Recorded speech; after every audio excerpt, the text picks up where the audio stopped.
But how much more damage could the Nazis have done if, through very skillful propaganda using social media, they had convinced populations around the world that the Nazis were the good guys?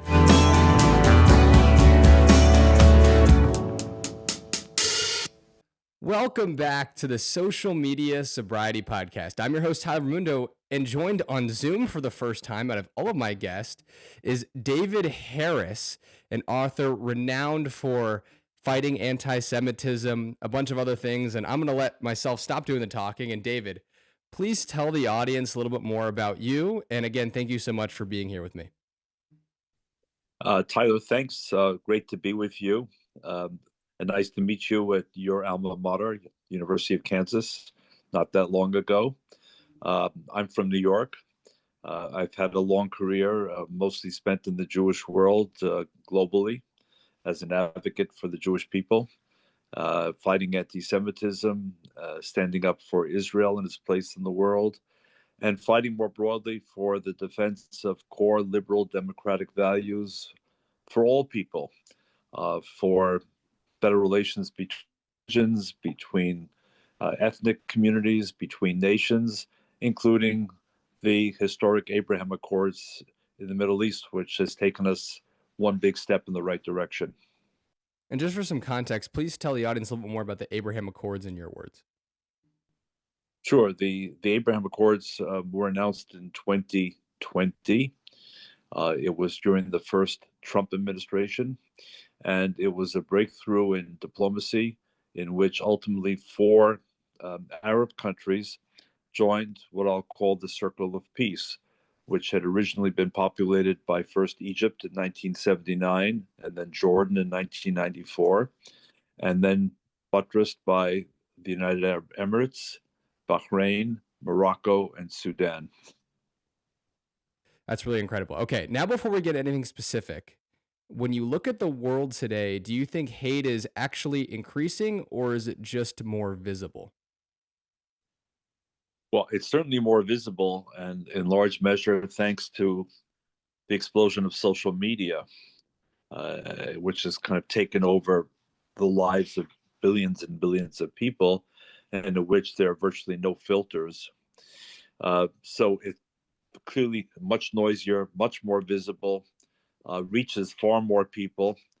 And yes, I mean, the data that we have shows that, let's begin with anti-Semitism or the hatred of Jews. In all the countries that record statistics, including the United States, Canada, Britain, France, Australia, and others, the numbers are going in the wrong direction, Tyler. They're going higher and higher and higher. And I can tell you from long experience, but also from historical study, that when you have hatred against one group, in this case the Jews, no minority anywhere should feel safe and protected, because once the firewall begins to collapse, then lots of groups become much more vulnerable and potentially targeted. Okay, now why do you think, though, it starts with the Jews? I think that's a very common thing to say in a lot of Jewish organizations, but in your opinion, why does that lead with that? And then it goes into other minorities.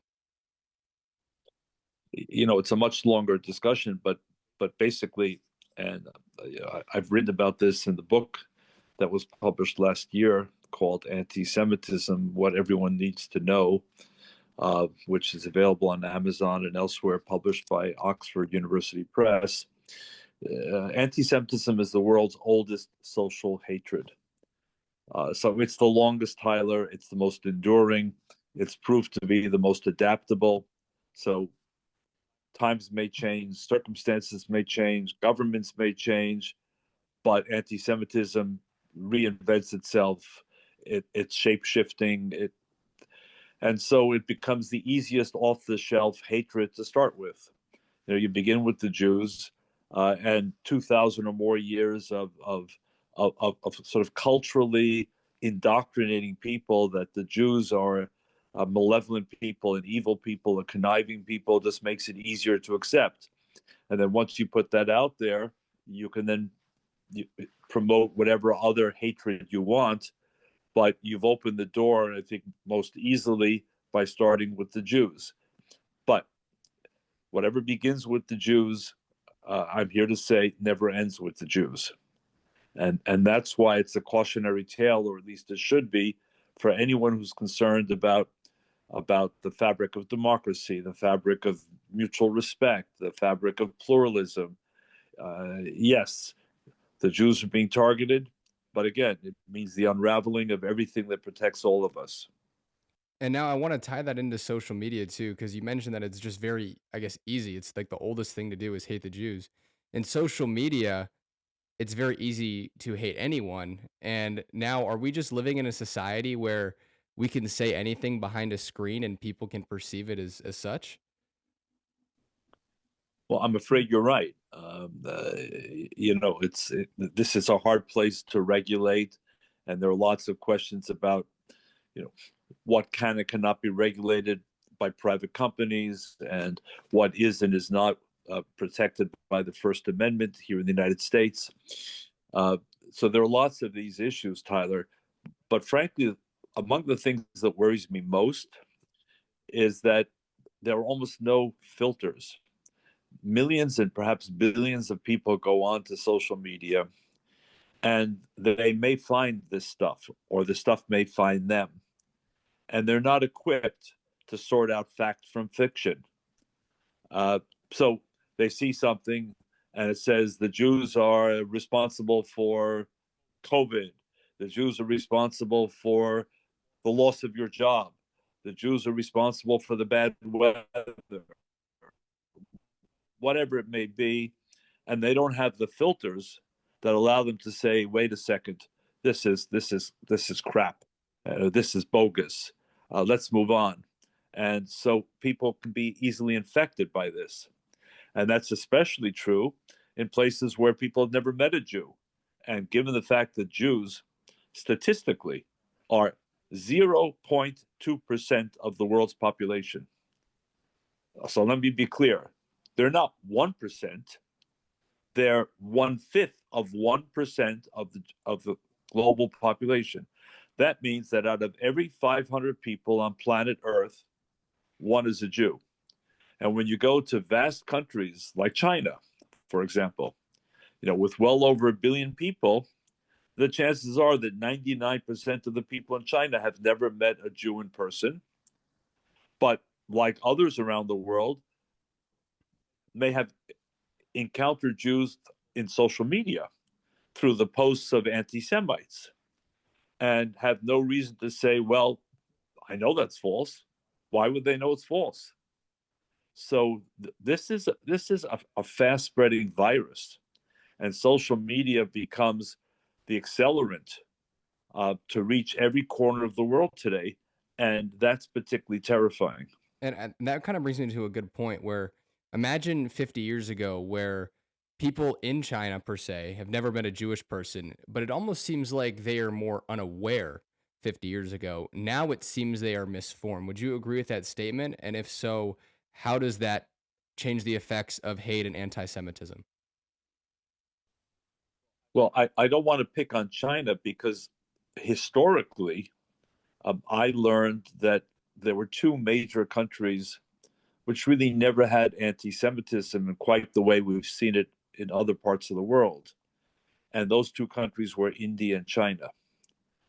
So historically, there was no conflict between the Jewish religion and the religions that prevailed in China, or for that matter, India. There was no attempt by Jews to send missionaries to proselytize. So the problem is not China per se. The problem rather is that, again, most people have never met a Jew. Let me give you a concrete Okay. example. Okay. Uh, I went to Japan for the first time for my work in the late 1980s. I subsequently went probably 30 times or thereabouts. And what did I discover in going to Japan? That the only book of William Shakespeare that was taught in the high schools of Japan was The Merchant of Venice. Now, why do I mention this? Because in The Merchant of Venice, many people will know that there is a Jewish character.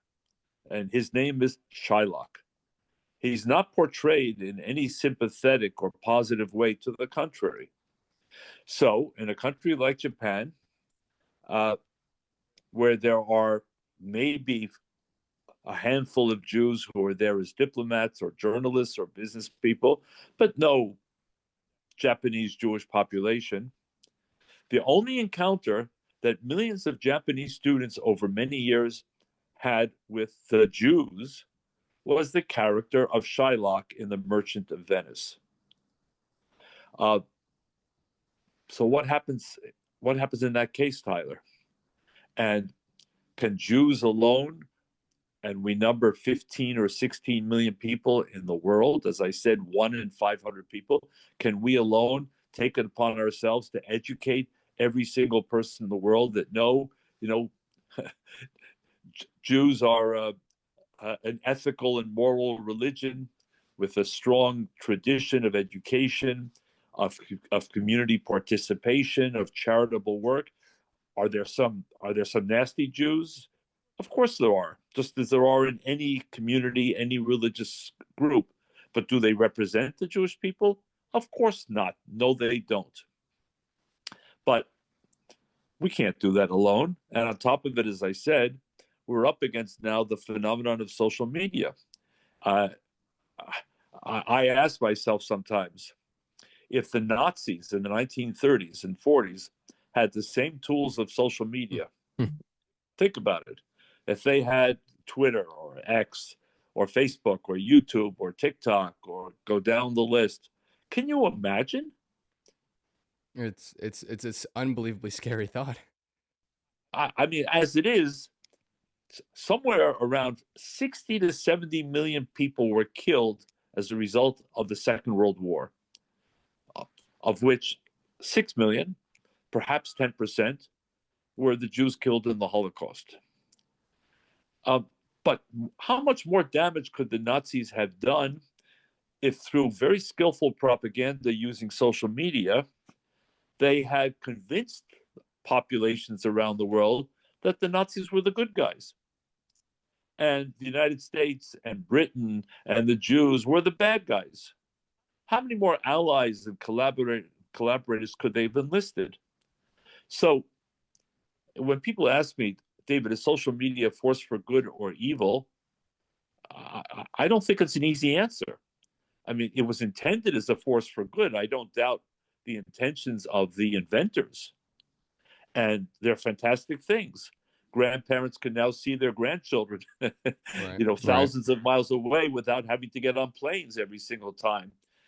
Uh, Friends from high school can reunite because of social media. I mean, there are a million fantastic things, but that doesn't mean that there aren't also evil things and misuse by groups. And I have to especially note here, Tyler, that the far right, the neo-Nazis, the white supremacists, the Christian nationalists, have been very, unfortunately, very effective, very skillful in utilizing social media in very strategic ways. And that too should be a wake-up call for every good person out there. So let me ask you this then. Does social media promote extremism, you think?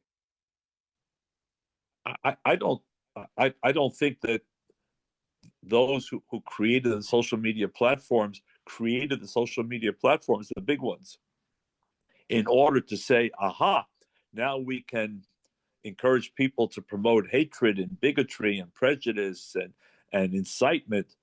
I don't believe that.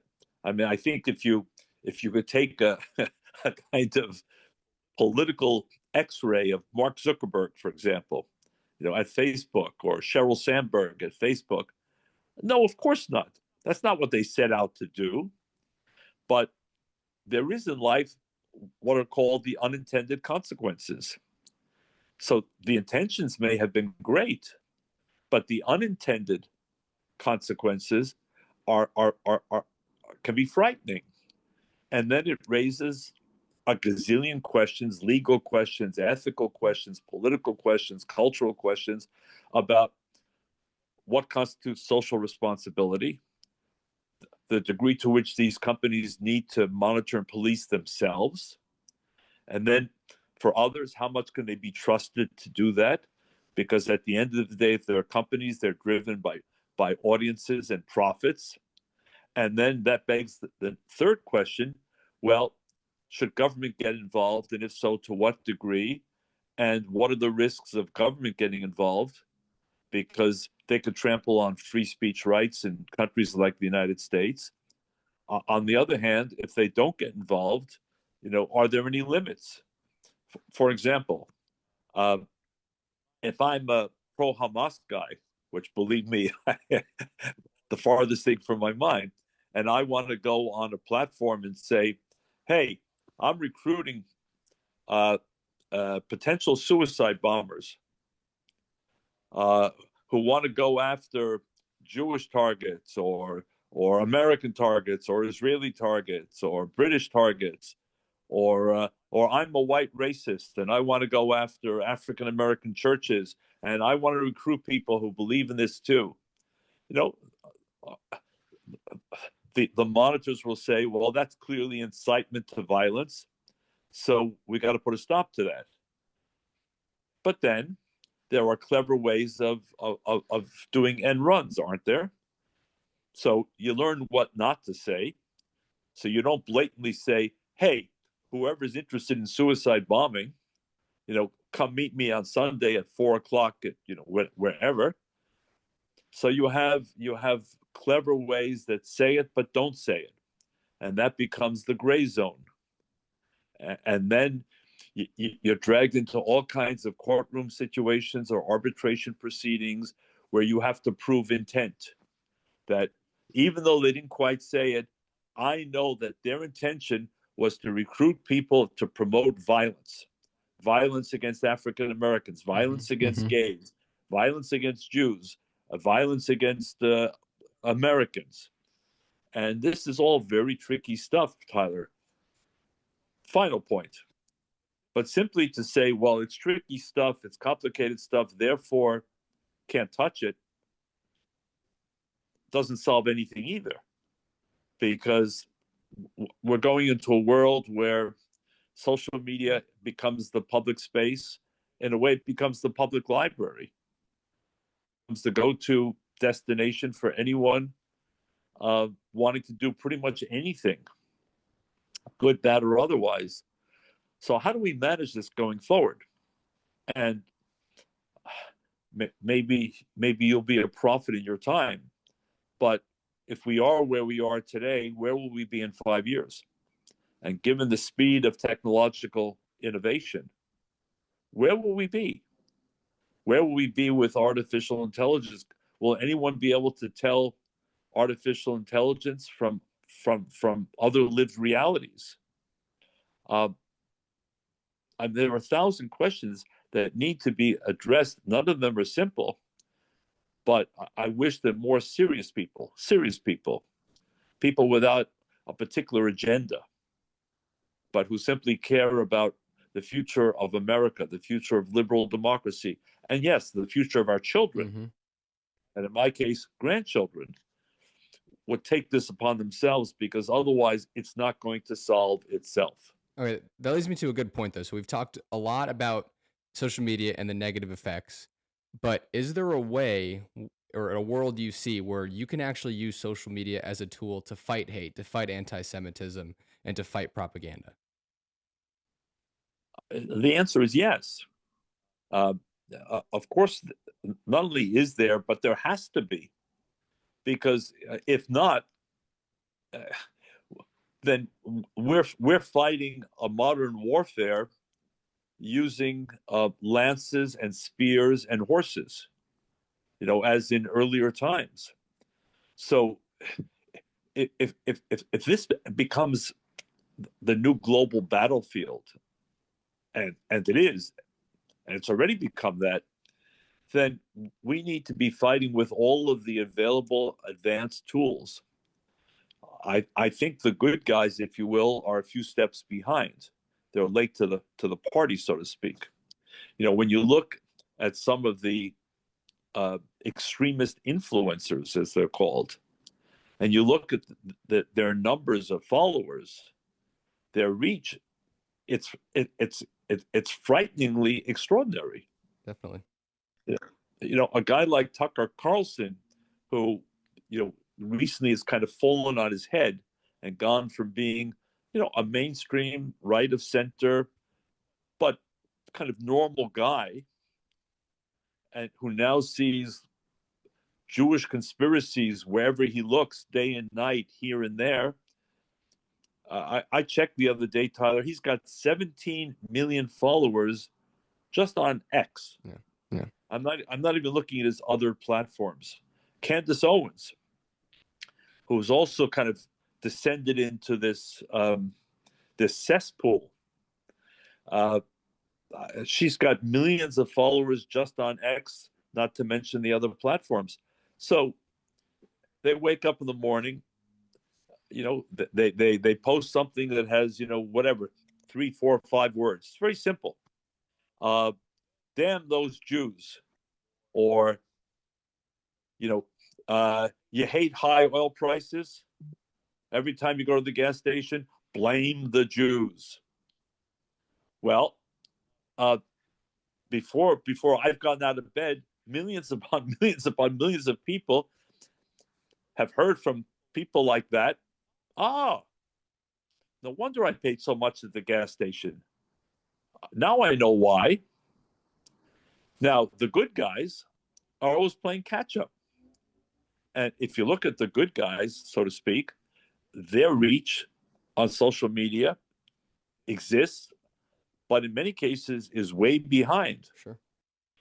And the good guys also too often try and stress explanation, nuance, details. If you want to understand high prices, you've got to look at the causal factors, and they include, the war in Iran, the Strait of Hormuz, the challenges of shipping. Well, who's reading all this stuff?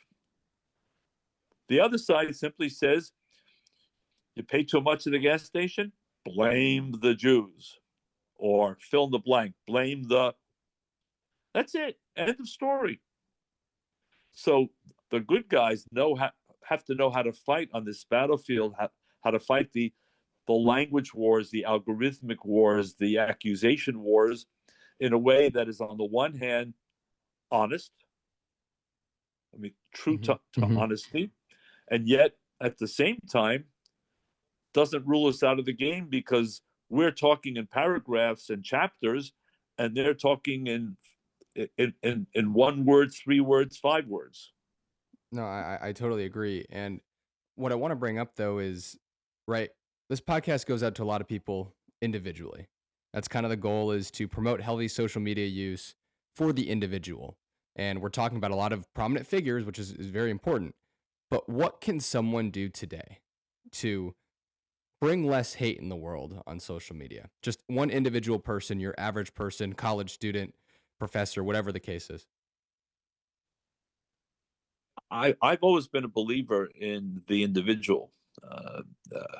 I know that sounds like a kind of cheap throwaway line, but I've never believed that you need mass numbers to create a mass movement.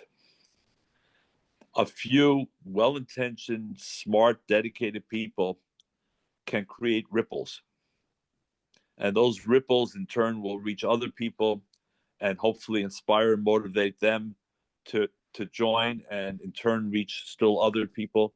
And look, I've seen this work in the political space.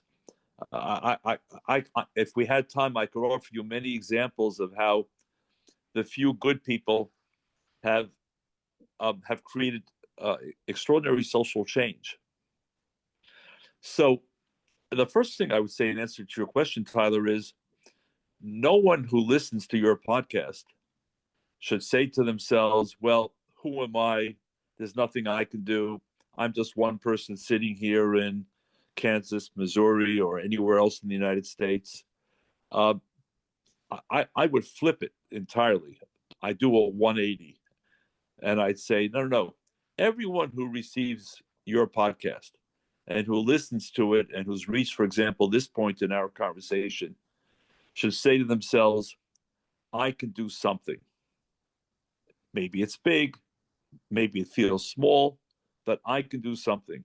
And if that something means that I can set an example by the way I behave, by what I say, by the messages I send, that I'm not just going to join um, the herd mentality that wants to scream and yell and curse and demonize and denigrate. Uh, I'm going to do the opposite. Um, and I'm going to hope that by setting my example and reaching my circle, one or two or three people in that circle will say, you know what? You're right. Um, I'm going to do the same. And with any luck, this just grows and grows. But again, if people's starting point is, oh, gee, there's nothing I can do. This is such a big country. This is such a big world. The bad guys have the numbers. Well, then we're going to lose. We're going to lose. So my point is, each of us has the capacity to do something. Maybe we reach 5 people. Maybe we reach 50. Maybe we reach 500. Maybe they in turn reach another 5, 50, or 500. And you work out the math. And before you know it, thousands of people become involved. And what's the messaging? The messaging is in life, we can be angels, we can be devils. We can hate, we can love. We can reach out to other people, or we can reject other people. We can embrace people with different backgrounds, or we can demonize people with different backgrounds. I choose to live my life as one person who wants to strengthen the bonds across racial lines, across religious lines, across ethnic lines, across geographic lines. I'm one person, but I've devoted my life to trying to do those things, and not just to talk about them, Tyler, but when possible, to talk, if you will, with my hands, with my feet, with my actions, not just my words. Words are cheap. And hopefully inspire some other people to say, you know what? I'd like to do the same. I don't want to be part of the problem. I want to be part of the solution. We've got something very precious in America. It's called liberal democracy. Mm-hmm. Mm-hmm. And, for people who were born in this country, too often they take that for granted. They don't really understand the gift they've been given. But if my wife were sitting with us on this podcast, she would tell you about the first 16 years of her life having lived in a jihadist tyranny as a member of the Jewish minority, and what it means when you don't have the right to citizenship, and you don't have the right to vote, and you don't have the right to travel, and you don't have the right to speak your mind, and you don't have the right to legal recourse, because your life is solely at the whim of the tyranny that runs the country, in her case, Libya. Or if my mother were still alive and joined us, she would tell your listeners about what it was like to be born in a communist country where the word freedom did not exist. And then eventually to be able to leave and land in a country that was later occupied by the Nazis. By the time my mother survived and came to America, she wanted to hug the Statue of Liberty. And and when I was born, from the day I could understand anything, Tyler, the message was, David, you don't know how lucky you are to be born in America. It may not be a perfect country, but having lived in a communist tyranny and having seen the Nazi crimes, I can tell you we have something special here. Be proud of it, stand up for it, defend it. My wife feels exactly the same. When she came to America, she wanted to hug the Statue of Liberty, and she wanted to scream at American-born Americans who take all this for granted and who dismiss it and denigrate it. And my father survived the Nazis as well. He came and had the exact same attitude towards America. If there are problems in America, let's fix them. But to throw out the baby with the bathwater and destroy the greatest experiment in liberal democracy in history would be beyond catastrophic. Beautiful words, David. Do you have any final thoughts before I ask you one final question? Anything you want to add? You know what? Let me hear the final question, and then I'll know whether there are any more final thoughts. That work. I love that. Okay, so we have talked a bit about everything: social media, people that are kind of maybe going off the deep end. But as a person, as an individual, how can you start a dialogue with someone that you believe is not fond of you or hates you in that way? And that goes for any form of hate ever. But that's a big question, Tyler, and I know we're at the end of the conversation, so I don't want to open a whole new chapter here. But the approach that I've taken, over many years, and obviously it's evolved. Once upon a time, I was in high school and then in college, and I learned in life that life's not a rehearsal. You don't get to do things over again. I remember when I was a kid, I'd say do over. Can we, Oh yeah. Life doesn't give you the do over option. So you try and learn from the mistakes you made, the experiences you had. I don't spend a lot of time trying to convince people today who hate me as a Jew. Life is too short and time is too precious. If they hate me as a Jew and they're ranting and raving and foaming at the mouth and spouting all kinds of nonsense that I'm responsible for, a million sins, my response is basically, sorry you feel that way. Have a nice day. Goodbye. I'm much more interested in the people who maybe have never met a Jew before. Or, yes, maybe only encountered Shylock in high school, in a literature class, but have a curiosity and an open mind and say, David, I've never met a Jew before. Some people say you have horns. Do you? And I'm perfectly happy to play along and say, check me out here. But let's go beyond that, because you've never met a Jew before, and I'm thrilled to meet you. And let's talk. And you know what? Managed well, we might become friends. We might become, so to speak, pen pals. I'll learn more about their culture. They'll learn more about mine. I'll be less of a mystery to them. They'll be less of a mystery to me.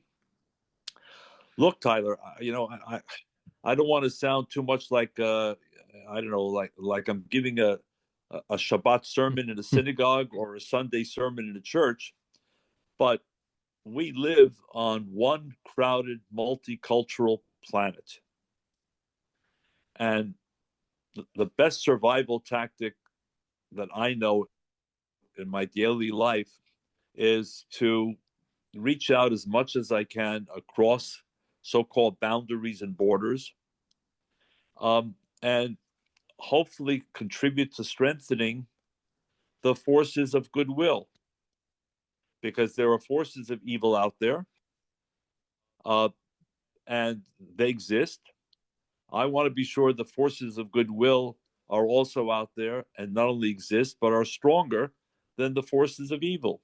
Because I know the forces of evil, if they could, would annihilate the Jewish people, would annihilate the state of Israel. I know those same forces would probably want to annihilate people of different colors than they are, or people of different religions than they are. And that's not the world in which I want to live. None of us do. So I'm a proud Jew who also wants at the same time to be a proud interfaith, interracial, intercultural ambassador of the Jewish people, to build stronger ties between us and hopefully contribute to the good guys, the defenders of liberal democracy, prevailing over those who want to destroy liberal democracy and replace it with left-wing tyranny, right-wing tyranny, or jihadist tyranny. My family has experienced all three of those tyrannies. My mother, my father, and my wife, as I said. I know whereof I speak. We're blessed to live in a liberal democracy. If we don't like specific policies, we have the opportunity to change them. But for heaven's sakes, never take liberal democracy for granted. Thank you, David, so much for your time. And to bring in just my last point, for everything, if it starts with the individual, well, the best thing we can do is have a conversation. And social media really makes the other side seem like they don't want to have a conversation. But if you're in person, if you see someone that you think disagrees with you, just go out and have a talk. And like David said, some people may not work. They're already too far off. But other people, there's common ground to be found. And that's what we can do as an individual. David, thank you so much for your time.